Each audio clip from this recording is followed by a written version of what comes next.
Bienvenidos a Disrupt Everything, podcast series by Isra García. Reinvéntate a ti mismo y cambia lo que más te importa. Hi everyone, this is Isra García, and here you are in Disrupt Everything podcast series with a new international guest. This time, somebody really special, which I feel a strong alignment based on the self-disciplined life. He has a quote. He has many quotes, but one that I highlight for the start of this podcast and this video is we need to look at our mind, body, and emotions as tools. We own them. They don't own us. Being a disruptive, holistic high performer, so being able to make a big difference, pays off in today's world. It's not anything weird, but we've been indoctrinated to think that only a few can achieve the status of a high and a top performer or organization. It's a lie. This positive disruption will come to you when you can see the world in a way that the majority can't. How? Taking into account perspective that your team is not capable of imagining, or having the guts and insights for doing something that your colleagues won't do under any circumstances. Your own disruption comes during and after experimenting. Being disruptive or not has nothing to do with being a scientist or engineer or visionary entrepreneur or living in Silicon Valley. It's more a core skill at the reach of anyone willing to chase it. Disruption every day is being decentralized by individuals and heretics like you on our next guest. We are here to help see by ourselves here and now. And for accomplishing this task, we have an international guest.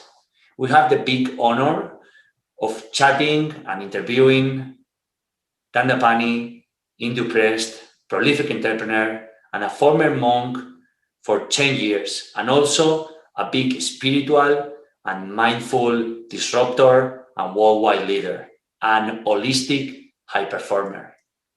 Dandapani, welcome. Thank you, Isra. Thank you for having me on your show. We really appreciate it. Be the person you needed when you were younger. This is Dandapani. And now we go with Disrupt Everything podcast series. Disrupt Everything. Elígete a ti mismo y sé tu propio turbo. Dandapani is an Hindu-pressed entrepreneur and a former monk for 10 years. After graduating university with a degree of electrical engineering, he left behind to become a Hindu monk under the guidance of one of the Hinduism foremost spiritual leaders of our time. Then it becomes what I have to spell the name, Shivaya Subramuniyaswamy. You did it very well. Can you say it for me, Dandapani, please? Yes, yeah. Shivaya Subramunia Swami.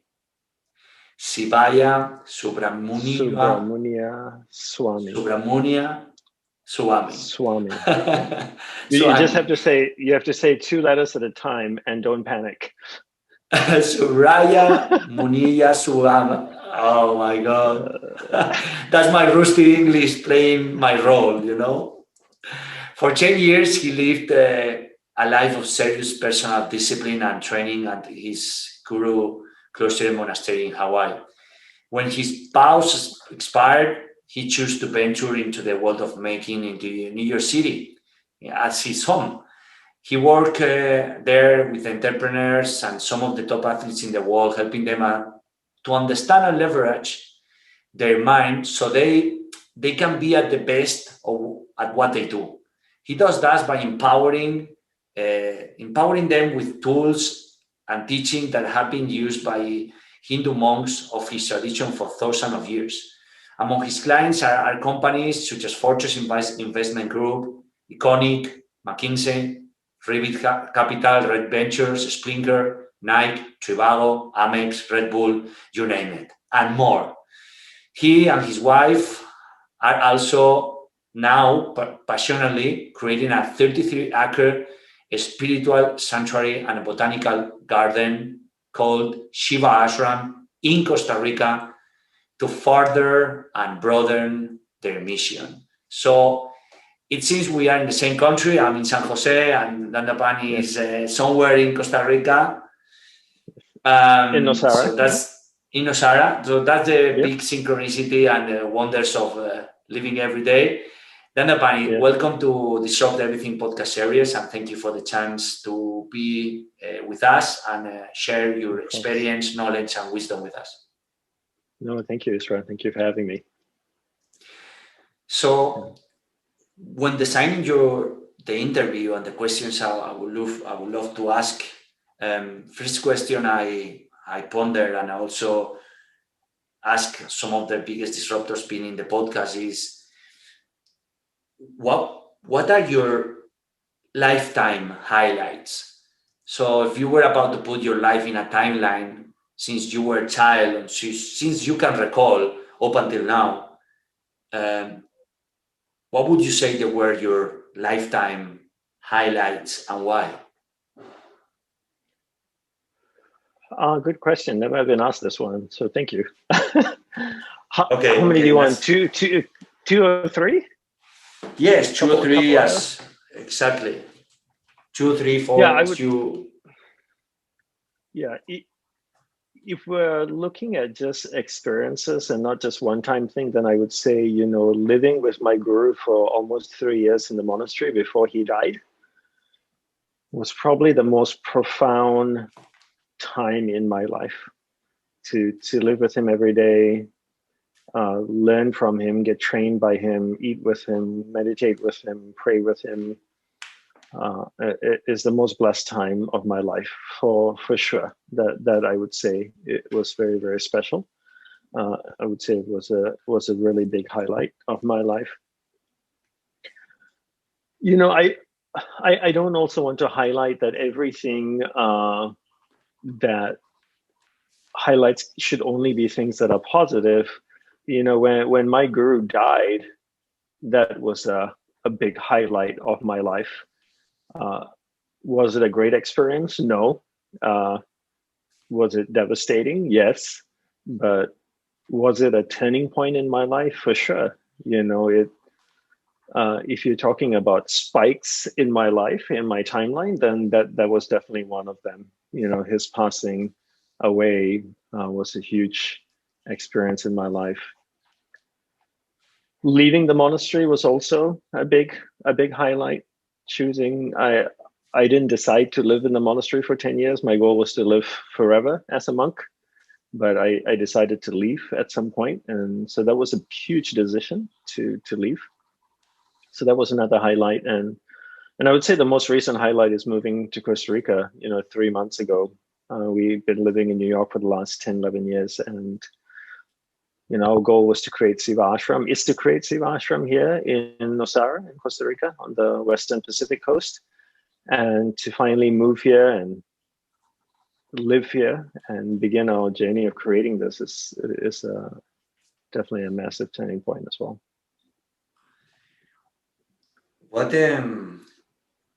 Why was so profound this time you were living with your guru, and what happened when he died? Yeah, so I would say, one of the unique things about my guru was he approached spirituality quite differently than a lot of other spiritual teachers. I grew up as a Hindu, so I would go and meet a lot of gurus and swamis and monks, to listen to them. What I loved about my guru's approach was he took a very goal-orientated and step-by-step approach towards spirituality. Whereas he would quite often say that a lot of times people don't take that approach when it comes to spirituality. But, if you look at everyday life, Israel, everything that we do, almost everything that we do, we follow a process. And people don't realize this, right? They're not cognizant of the fact that we're following a process.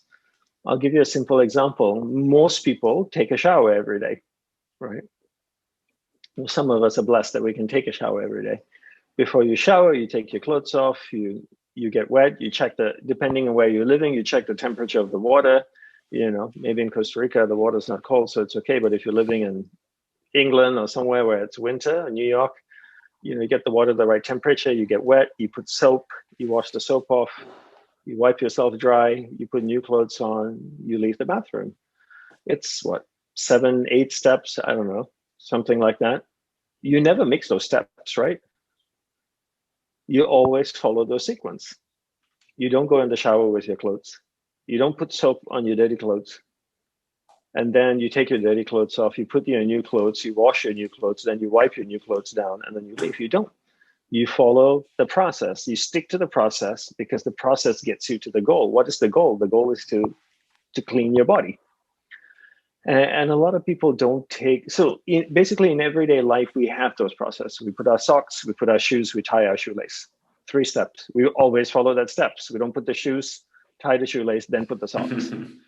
And a lot of people don't take that approach to spirituality. They think when it comes to spirituality, people are very, very loose about it. There's very lack a lot of discipline and structure. People think that discipline and structure means a lack of freedom, which is quite the opposite. I think discipline and structure gives you tremendous amount of freedom. And so he took a very goal-orientated, step-by-step approach to spirituality. And, living with him and having the blessing of him in my presence, being in his presence every day and have him train me every day was amazing, because it was almost like having a gym instructor with you all day long, as opposed to for just 1 hour a day at the gym, and he not only taught me about my mind, my body, energy inside of me, so many different things about life, and to have such a enlightened master like that, to be in his company every day was truly a gift. Yeah.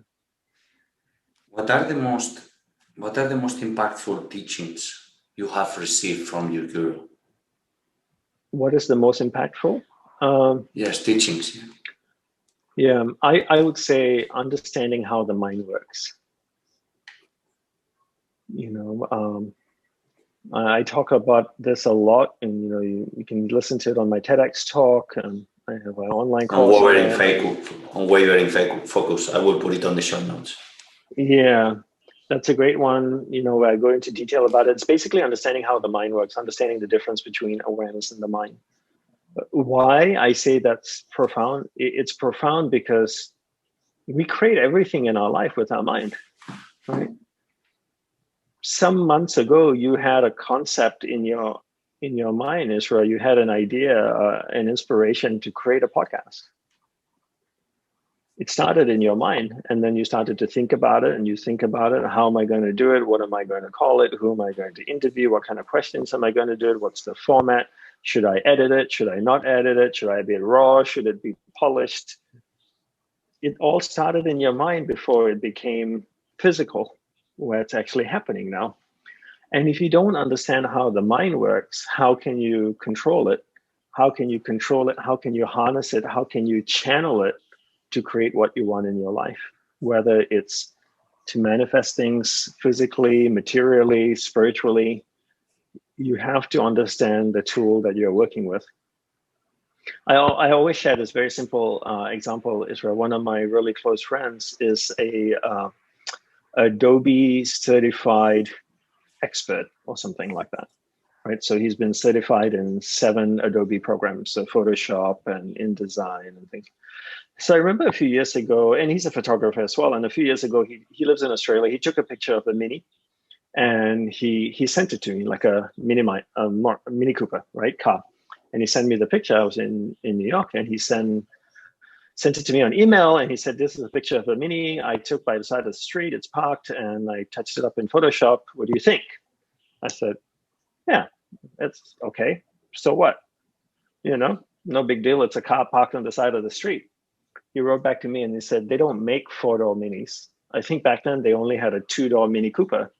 So he took a picture of a 2-door Mini Cooper. He stretched out the car. He put 2 more doors on the car with windows and everything. And you could see the reflections of the window of the trees, the building behind. You couldn't tell it was a 2-door car that he made into a 4-door car. The point here is that he understands Photoshop so well. He knows how to use Photoshop so well that he can use it to create what he wants. The same with the mind, right? The better you understand the mind, how it works, the mechanics of it, the more you can leverage that understanding of the mind to excel in what you do, to be a better version of yourself, to be a better entrepreneur, to be a better athlete, whatever it is. But you can't be better if you don't understand the tool that you're working with. And what's the common denominator between the work you do with athletes, with entrepreneurs, with great minds, and the common denominator with this, between this Hindu wisdom and monastical life? I don't bring a lot of monastical life into it because, I do understand that it's quite different. I lived in a very traditional monastery, Israel, and there's a lot of monasteries out there that are very, if I can show it like this with my hand, I'm not, yeah. You can go in there, stay for a week, and then you can go home and see your family and, go on a holiday and meet your ex-girlfriend and then come back, stay for another 2 months, and then you can tell people you lived as a monk. And I know a lot of people that say that. Gotcha. I met one guy at an event in New York, and he says, yeah, I lived as a monk for 10 years as well. I was like, oh, really? Which monastery? Wow. Oh, no, I lived in Jersey. And then, and I said, really? It was a monastery? No, I lived in this place. And then, but I would come every day to work to Wall Street and worked in the financial district and go to work. I mean, like, that's not a monk. So I lived in a very traditional monastery where I spoke to my parents twice a year on the phone. I didn't email them. I didn't write to them. I didn't talk to my friends, relatives. We were monks under vows. Other people can live there. All this is to say is that I think for me, it's very clear that in Hinduism, there are 2 paths.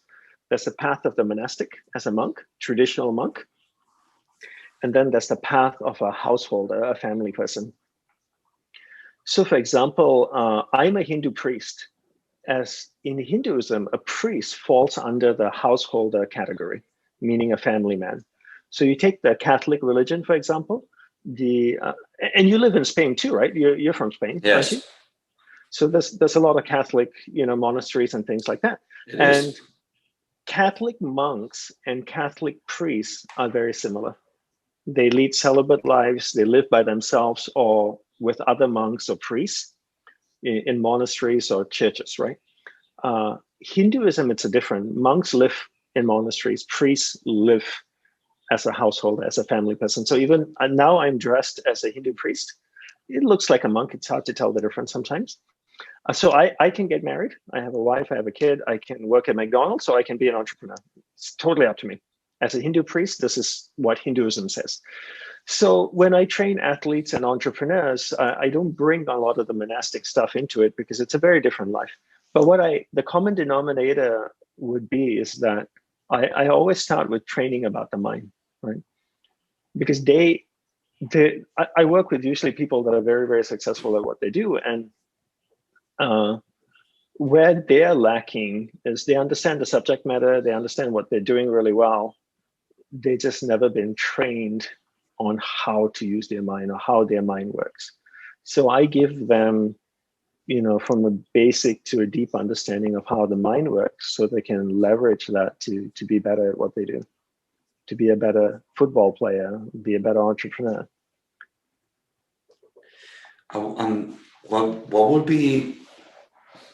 What could you say would be the initial steps for understanding the difference between your mind awareness or training the mind in a way that we we become better at what we do?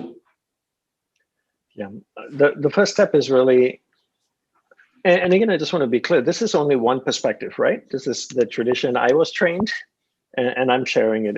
It's not the only way. There are, thousands of different ways. But I would say the first step is understanding the difference between awareness and the mind. And once you understand that and how that works, which I've shared in my TEDx talk, I have an online course if people want to go learn about it deeply.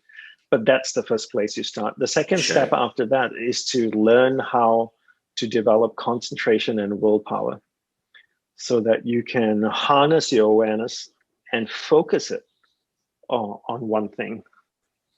So how can I stay concentrated on you and not be looking at my phone while the interview is going on and checking my notifications or seeing what's going on out there?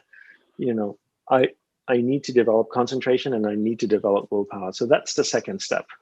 And those two things help you to focus. And my guru had a beautiful saying, Isra. He said, where awareness goes, energy flows. So if I can put my awareness on you, that's where my energy is flowing. And I always say to people, life is a manifestation of where you invest your energy. Energy is like water. If I water the garden, the weeds and the flowers will grow. The water can't tell the difference between the weeds and the flowers. Energy is the same thing. If I put energy into something positive, it grows. If I put energy into something negative, it grows. So my goal is to be able to focus my awareness on my priorities in life. And therefore, my energy is going to my priorities. And that's what starts to manifest in my life. But if you look at most people, they're so distracted, right? So their awareness is jumping all over the place, which means their energy is going all over the place and nothing is growing. And that's why most people are not able to manifest anything in their life. One of the reasons, right?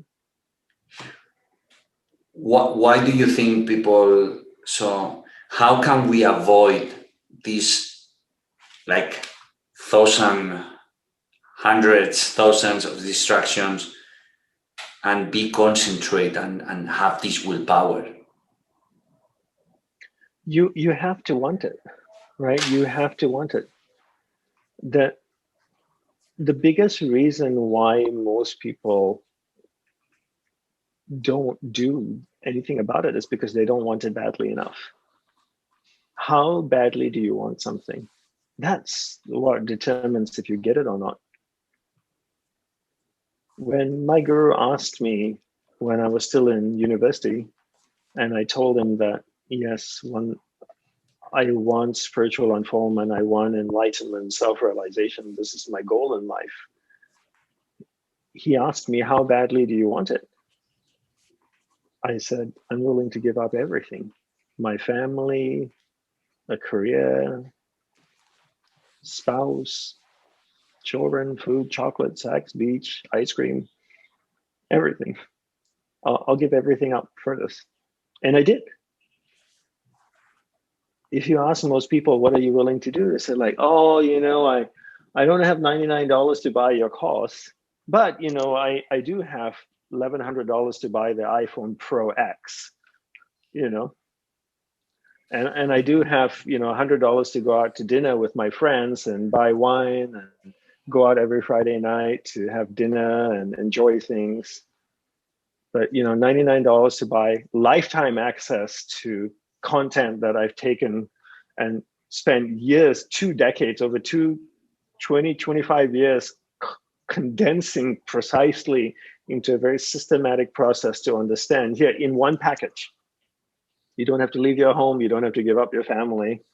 And it's like, oh, I can't. I might do it next year and blah, blah, blah. But I'll go buy an iWatch. You don't want it badly enough. Most people don't want anything badly enough, Israel, and that's why they never get anything. The most successful people I know are so determined and are willing to do anything to get what they want. They really are. Do you watch football? Yes. Okay. To give you an example, Mo Salah, the football player, Mohamed Salah, when he was in Egypt, he, as a teenager, would travel 4 hours one way by bus to go for training, and then travel 4 hours back again by bus to go back home.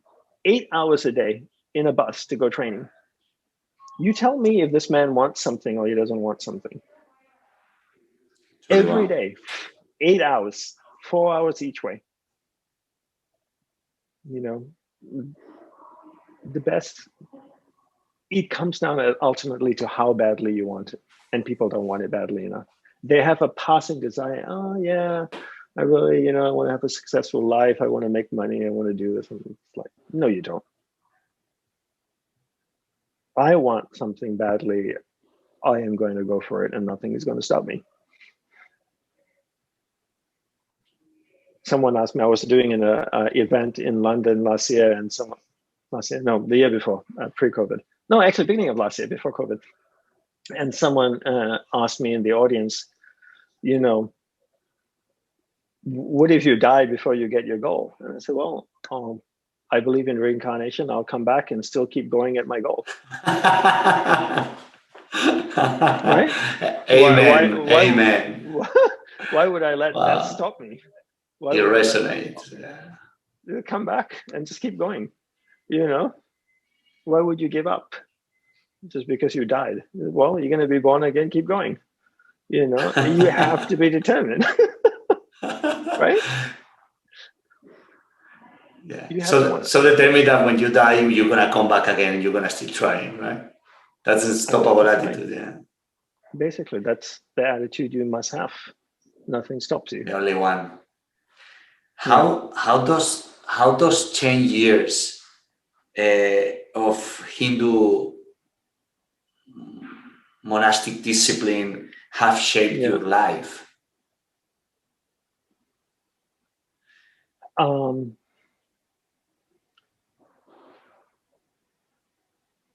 I would say, you know, it's given me greater clarity on what is important in life, and it has also given me greater clarity on how precious life is. You know, I believe in reincarnation. That's the philosophy I subscribe to. Some people believe in one life, right? So, for example, a lot of Christian traditions or Islamic traditions believe in one life. You know, you're born, you live, you die, and then you may go to heaven or hell, a concept like that. I believe in reincarnation, but I know I have one life as Dandapani. Next life, I could be Joe from Idaho. I don't know, right? But this one life I have is precious. It is really, really precious to me. I don't get a second chance. I only get one shot. And I want it to be amazing.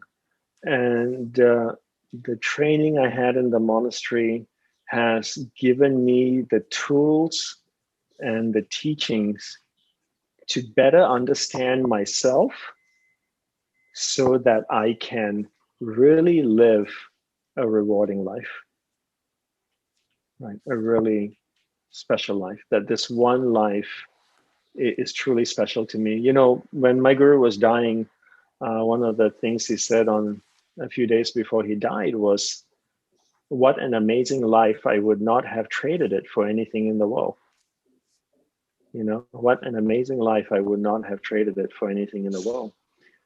And if you think, Israel, you know, if you can get to your end of your life and you can look back at your life and you think that was spectacular, wouldn't that be a great thing to say?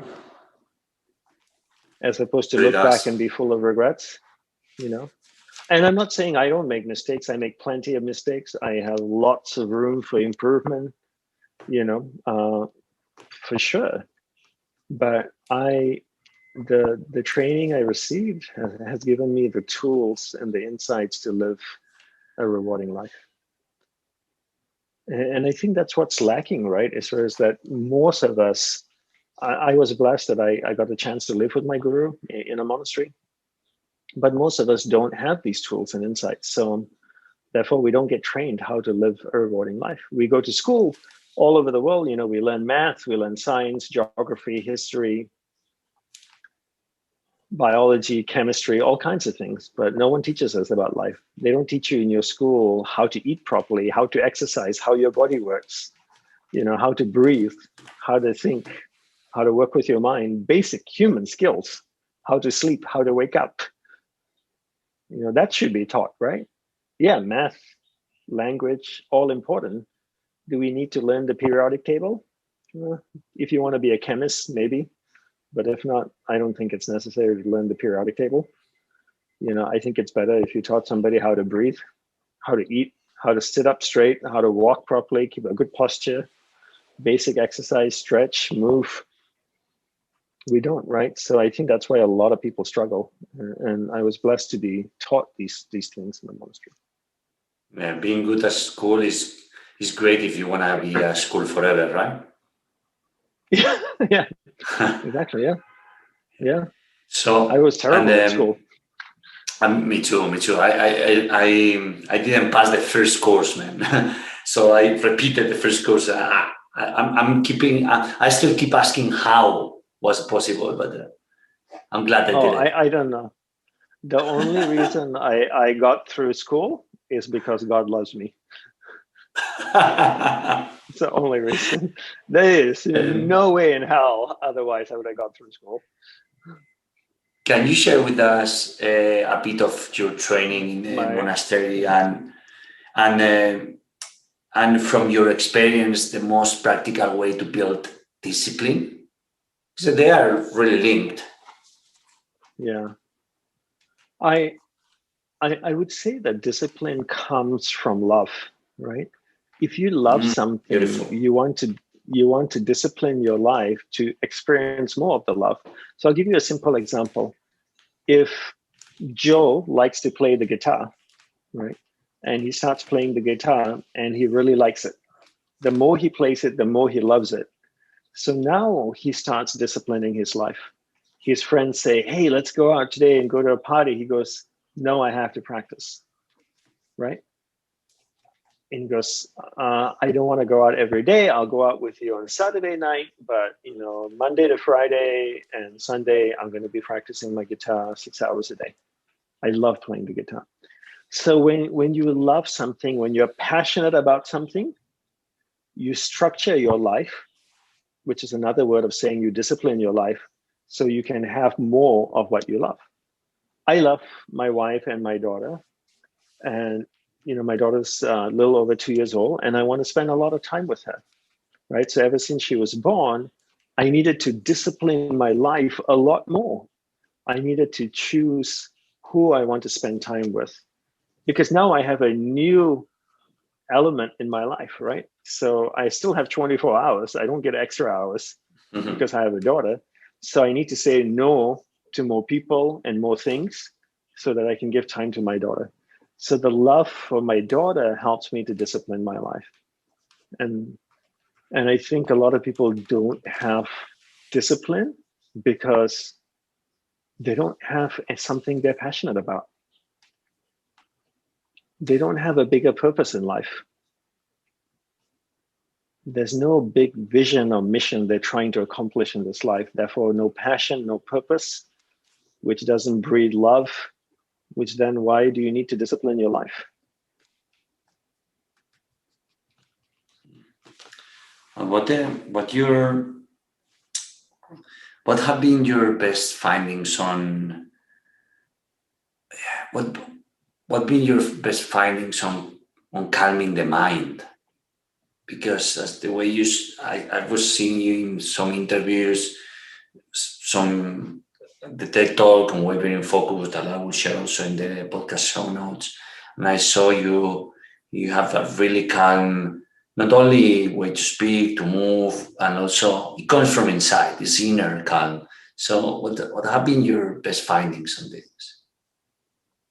Awareness in the mind. My answer will always be this till the day I die.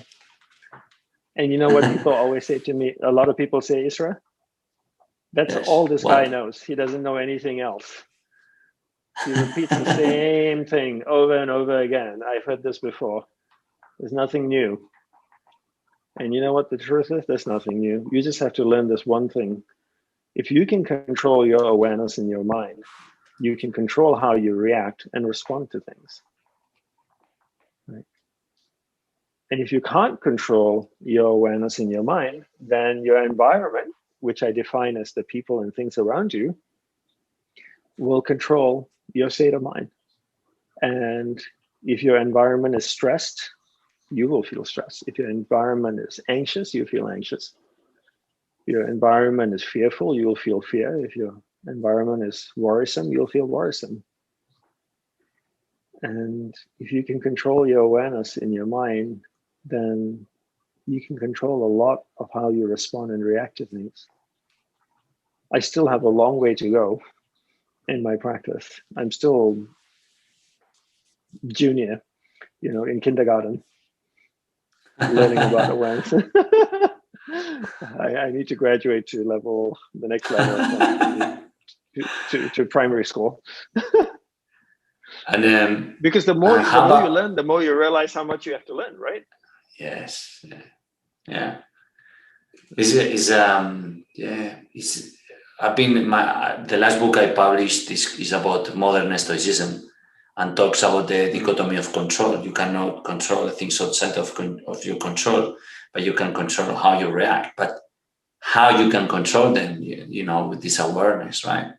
So is any tip or any practical hack or shortcut to gain this awareness to start working? Yes. Watch my videos on YouTube, online, or do my course. That is the hack.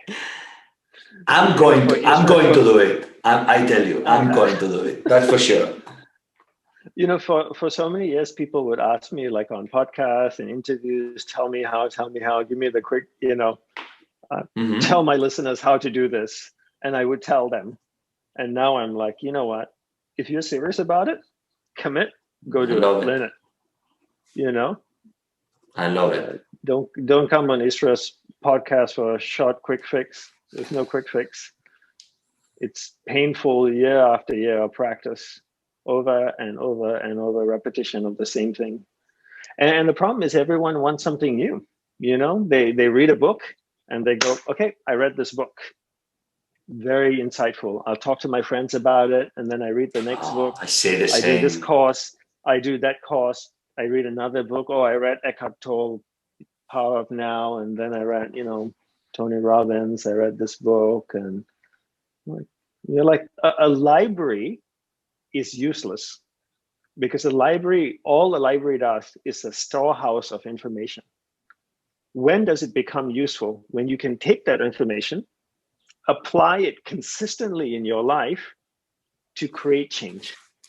That's when information is useful, right? Collecting information is useless. A monkey can repeat things to you. A parrot can repeat things to you. When someone comes up to me and they quote another person or they told me what this person said, I go like, I can buy a parrot from the pet shop who can say the same thing to me. How is this impressing me? It's not.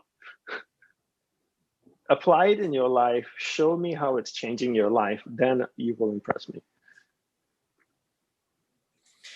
The long way, the shortcut is the long way, right? Yes, exactly. Yep, the shortcut is the long way. And no one wants to take the long way. Everybody wants the quick fix. So good. Everyone they finish a book saying, oh, I finished the last book of whatever. I'm going to start a new one. But I always say, just use one book for 1 year and just apply everything you do. Take action. Yeah, we have a lack of action. Don't read any other books. There's a lot of people online, there's people that, I don't know what they call influencers or whatever they call these people. I'm not sure. They, they show all the books. You see this winning contest. On YouTube sometimes. Yeah. I read all these books. I've taken the best information from each book. I've summarized it. You can go to my site. You can buy, we need to be like Bill Gates, read one book a day if you want to be a successful entrepreneur. Like, how long it took that author to condense all that information into the book? Years of him or her learning, processing, organizing. And you think just because you you just took this tidbits information, you can go and create change in your life.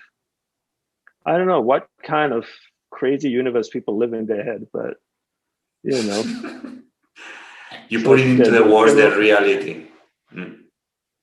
Yeah, it's like people are smoking drugs all day long or something. You know, no one wants to do the hard work. No one wants to do the hard work. If you look at some of the top athletes in the world, like a tennis player, right? You think, Israel, how many times he serves the ball? He bounces the ball, throws it up in the air, and serves it. How many times he practices that?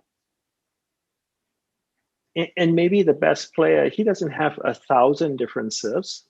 He might only have 5 or 6, right? But he practices the same one over and over and over and over again until that movement shapes his mind, it shapes his muscles, it shapes his nervous system. Every part of his body, the blood even feels that, you know. Then you start to live that. No one wants to do that. Too much work. Give me an app I can sign up somewhere for, weekend course. What do they say? 200-hour yoga teacher training, right? 200 hours to be qualified as a yoga teacher. In my monastery, the one that I studied with my guru, to be qualified as a teacher, I'm not a teacher. I don't claim myself to be a teacher. I'm not a guru, not a teacher. To be qualified as a guru in the monastery that I lived in, the traditional monastery, you had to live a life of a celibate monk, complete detachment from family, friends, the outside world, for 36 years before you're qualified as a teacher. 36 years. So you tell me that, after 200 hours of yoga training with your Lululemon pants and your yoga mat and your organic green juice, you're a teacher? I mean, like, give me a freaking break, But I see this is the way you share this, the way you speak is so resonant with me, because as I know, you've seen this from a life of discipline, a life of do the work, and then you see clearly what the path is. This is the one who everyone tries to avoid, because everyone thinks that self-discipline is painful, but it's on the contrary. It's the painful that you think is painful. Mm-hmm. Right. And how about... And commitment too, right? It's committing to one thing, not jumping around. Today I study with this person, tomorrow I go study with that person, and then I don't like this teacher anymore because I saw him do that and I think he's terrible, so I go find another teacher. And then, I don't like who he's friends with, and I criticize her, and then I go there and I do this. It's like people are like at the buffet table, just like jumping around from one thing to another. Yeah. So, yeah, wow. This is the commitment. So how we can be, is another how. Huh? What have you discovered about how we can be the best in the world at what we do?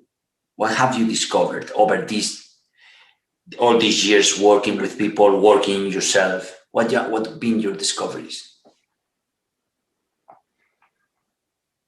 Again, I would repeat, definitely understanding yourself, because understanding your mind, I think being completely honest with yourself. And what I mean by that is that your ability to look within yourself and take ownership of all the positive things and all the negative things, and understand that all of that is what makes you.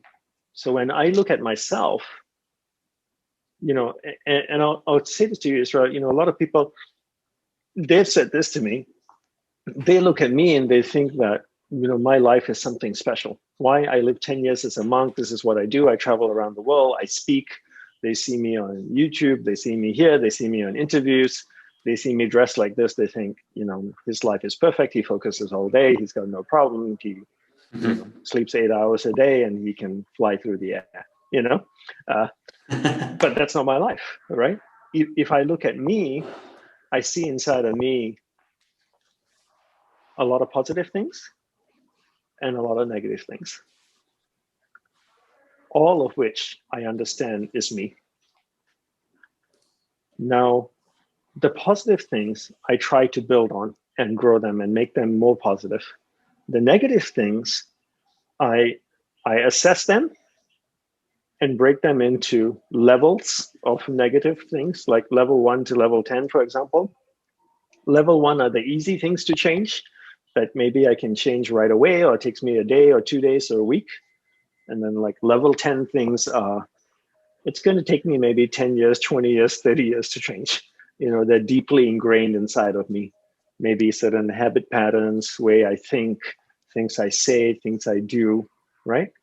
All of this I own. I do not need to justify to other people outside of me, nothing, but I own this. That ability to take ownership of the positive and negative inside of you is, I think, one of the key things needed to excel in life. Because when I work with athletes and entrepreneurs, I get them to look at every part of themselves. And some of the things are very hard to talk about, because as soon as you talk about this, you're owning it, right? You're admitting that you have this quality, but you can't improve and you can't grow if you don't acknowledge the fact that there's something to improve or work on. Does that make sense, what I'm saying? It makes sense. And you don't have to beat yourself up if you see something negative, right? So when I look at myself and I see my negative qualities and my negative patterns and negative tendencies, I don't get angry at it. I understand that I'm evolving as a soul over many lives. And it's taken this long to get to this place. And I'm still learning. I'm still learning and I'm still growing. And it's going to take time to make some of these changes. You know, I can't change them overnight. Is there any set of best practices that you follow to be at your fullest potential yourself? And if so, can you name a few? Yeah. I would say developing unwavering focus is critical, because your ability to concentrate allows you to get, first of all, so many things done, but also allows you to fully experience everything in your life, right? And fully leverage all your qualities. My ability to concentrate allows me to have really deep, meaningful experiences with the people I love, with the people I'm with, doing the things that I'm doing. So that is definitely one thing, the ability to concentrate. The second one I would say is learning to manage our energy. You know, we only have so much energy today. At some point tonight, we're going to get tired and go to sleep. And depending on how well we sleep, our energy builds back up again. And then the next day we go out and we invest energy into people and things around us. But most of us never evaluate who and what we're investing energy in. So people talk about time management, but you know, very few people talk about energy management. How are we managing our energy? Who are we investing our energy into? I think if we can better manage our energy, better focus, you know, just those two things can help us lead much more rewarding and fulfilling lives. What are Dandapani's golden rules for living? I don't have any golden rules, but if I need to make up some. Yes, please. Okay, make up some golden rules on the spot. Let me see. What would my first golden rule? my I would say the first golden rule is learn about your mind.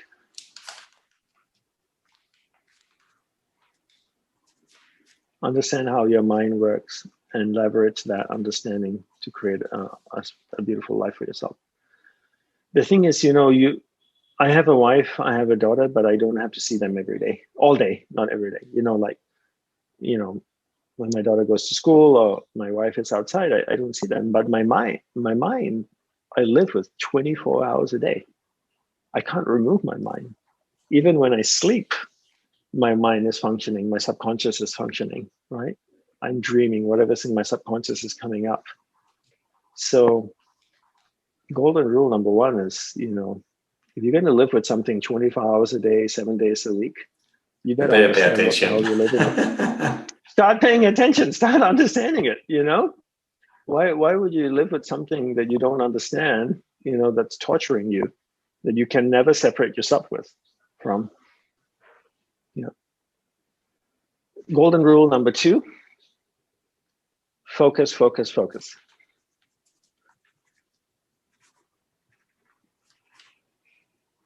And I would say that focus allows you to not waste the precious time that you're given on this planet. Mm-hmm. People think that they're 20 years old, they're 30 years old, they're 40 years old. That, I'm only going to die when I'm old. That's bullshit, huh? We don't die when we're old. Babies die, children die, middle-aged people die, old people die, young people die all the time. You can tell yourself a lie that you're going to live till you're 90 or 100 and you die only when you're old, but that's not true. The minute we were born, somebody started a timer that's counting backwards. You just don't know what the timer is and what the number says on there. But that started, and I don't care which God you pray to, how religious you are, what kind of life you live, it's coming. And you better be ready, It is. Amen. Yeah. So you got to lead a focused life, clear. And I would say golden rule number 3 is be clear of your purpose and priorities. Be clear of your purpose and priorities. So number 1, understand the mind. Number 2, focus, focus, focus. Number 3, be clear of your purpose and priorities. Because once you learn how to focus, you need to know what to focus on, right? People would sometimes ask me, Isra, can you teach me how to focus? I said, yes, I can. Then I asked them, once you learn how to focus, what will you focus on? They go, I don't know. So you should know your purpose, your passion, your priorities, so you can focus on it. How to be yourself when nobody really, truly means what yourself means?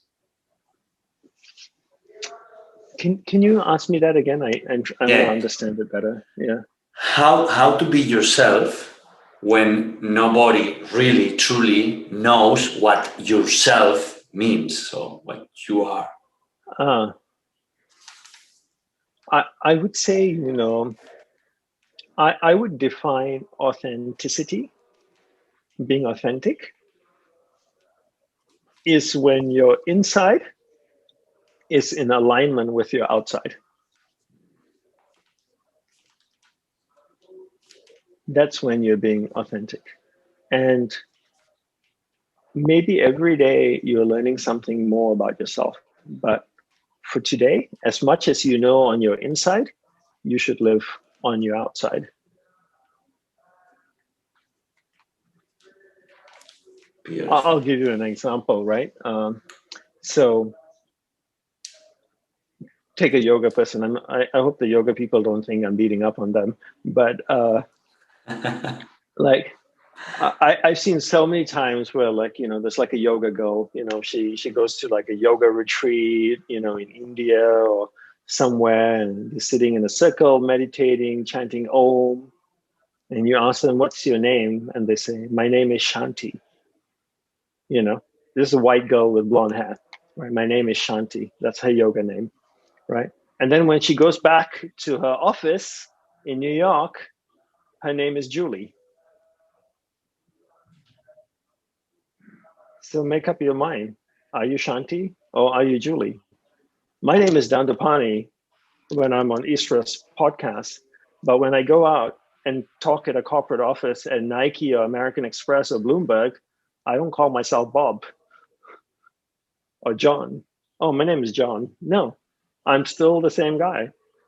So I think, for me, that's authenticity. Don't pretend to be one thing one place and another thing in another place. If you go to a yoga retreat and you call yourself Shanti or whatever, then when you work at your Shanti. corporate office, it's Shanti. Make up your mind. Which one are you? I don't hang out with my white friends. I say my name is, Bob, and then I hang out with my Muslim friends. I go, my name is Ahmad, and then I hang out with my Chinese friends. My name is Chow Yun Fat, No, I'm still Dandapani. Be just you. Just be you. And okay, and that's the thing I said earlier, right? You have to look inside and accept all of you, the positive and negative. You have to own it. Right. You have to own it and say, I'm okay with this. Other people may not be okay with your negative qualities. I have a lot of negative things I need to work on. When people see that, they go, oh, Dandapani's like this, Dandapani's like, they're not okay with it. I'm okay with it because I know I'm slowly working on them to change them. And it's going to take some time. I can't do it overnight.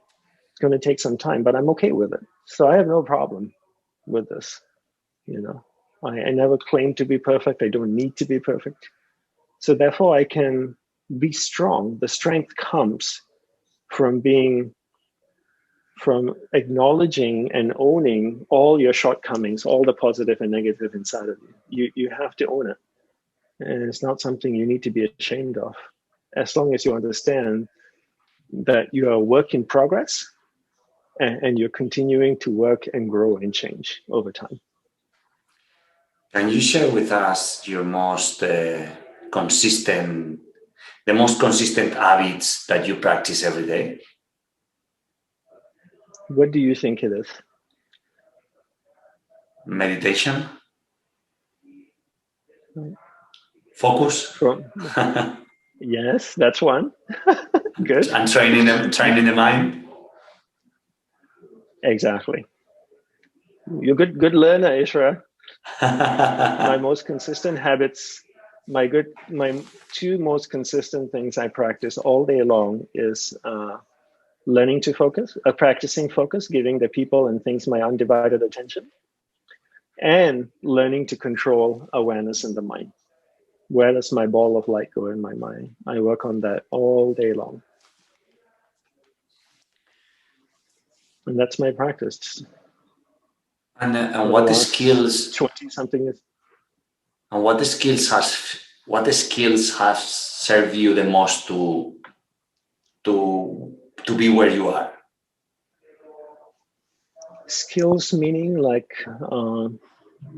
for example, discipline, like for example, commitment.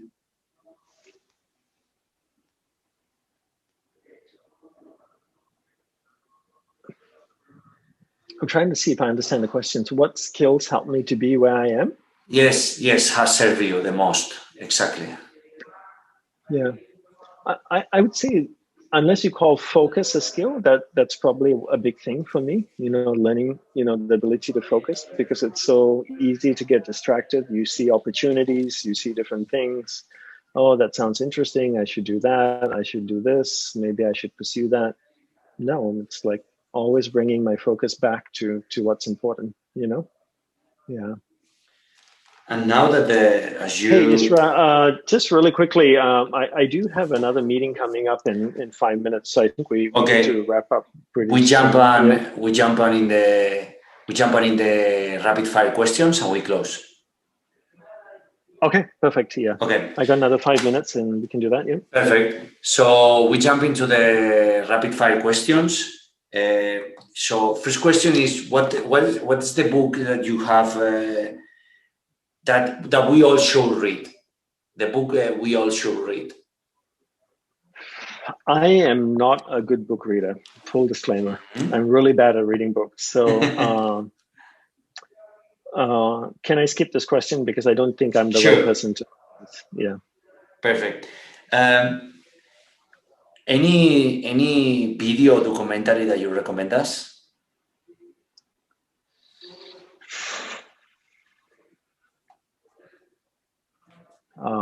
My TEDx talk to learn about unwavering focus.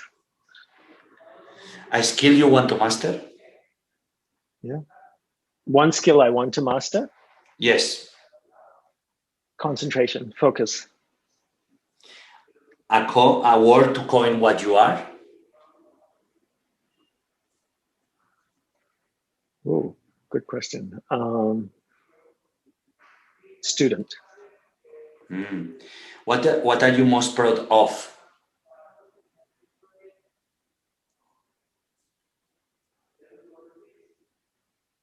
For myself or outside of me? Or Universal.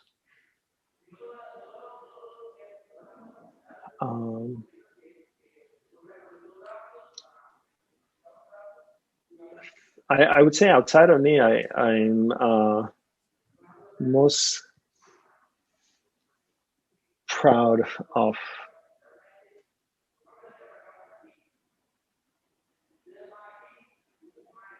I don't know, Israel, you got me on this one. I don't know the answer. Any regrets? Regrets? No. Because I look at difficult experiences I've had in life, mistakes I made in life, as opportunities to learn and grow. And when I learn and grow from them, now they become a blessing in my life. It may not have been pleasant when I was going through them. Maybe I did something to hurt someone or hurt myself or did something that was negative or something I shouldn't have done. You only regret when you don't learn from it. When you learn from it, it changes your life. And then you look back and you go, yes, it was not great, but I'm so glad it happened because now I'm a better person. So I don't regret them. The best learning of your life? Best learning of my life, that God is within me and that God can be experienced inside of me. Your biggest lesson? That I have learned? Yes.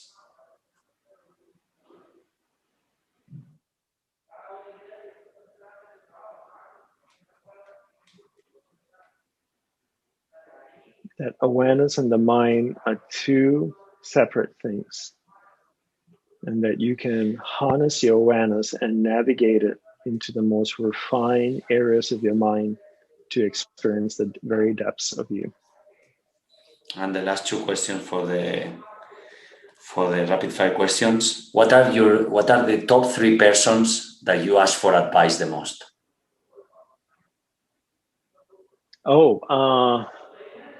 These are my mentors.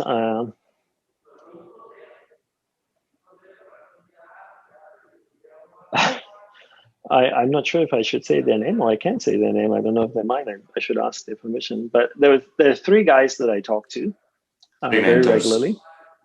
3 mentors, and they're all based in the US. And they are my go-to people for advice. Yeah, and the last, thank you for asking. I know, thank you for replying. I know maybe you can share with the names with us. Yeah. Who would you recommend me to interview next? Okay, let's see.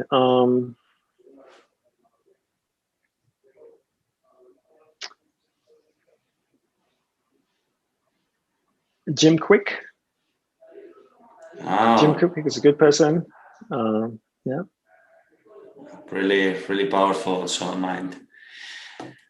Last but not least is, if you were about to launch a message in Bloomberg TV or in CNN, worldwide message for everyone who was watching in a prime time, what would be your message, Dandapani?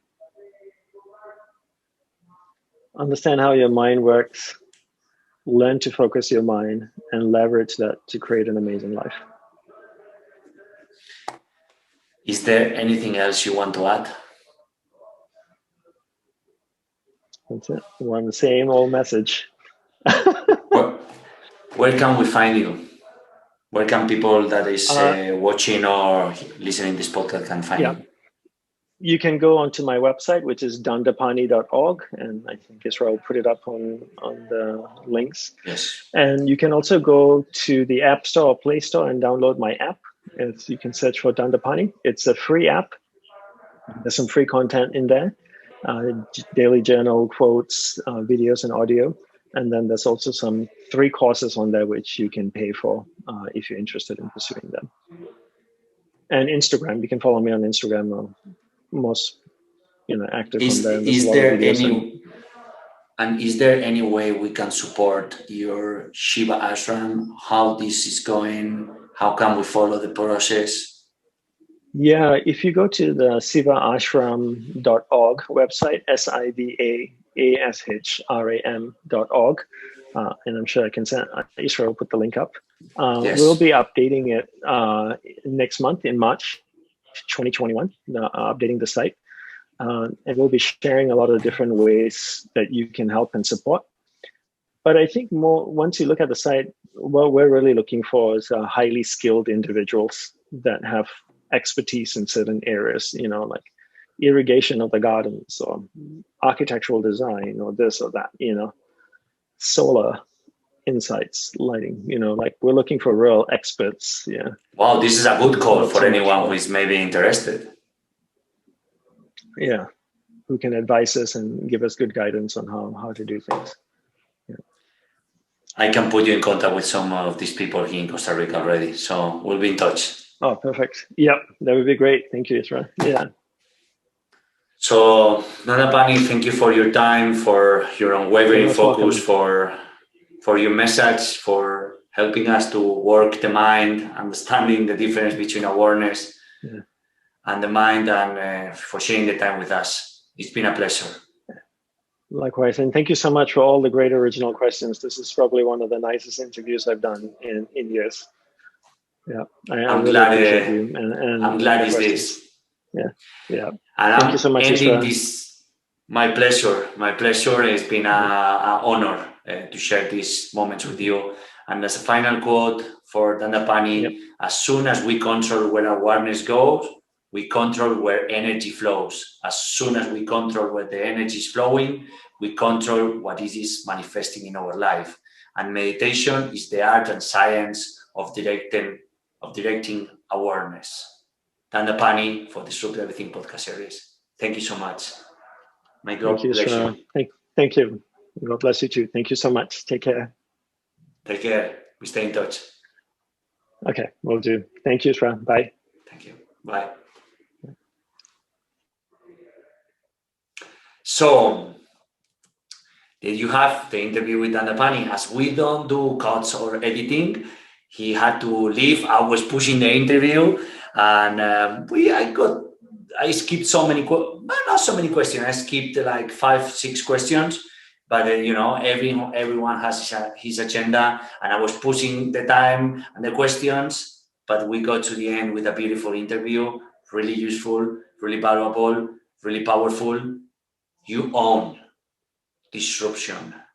Your own disruption could be a lifestyle, could be your way of life, your way of work, could be your job, or even how you do business. It won't be forward motion without disruption, because we'll have a lack of audacity. No disruption, no disruptive economy. If you don't understand this, you won't survive any longer. Let's turn this into our asset. Being disruptive means breathing disruption. And if you are listening to this podcast, share it. Subscribe, leave a review, go to Dandapani website, support him, join us, be part of the disruption. leave a review in your favorite platform, and you can download this episode, the next one, and the old ones. The journey continues, and it continues now. Esto ha sido Disrupt Everything by Isra García. Encuentra el riesgo antes de que el riesgo te encuentre a ti.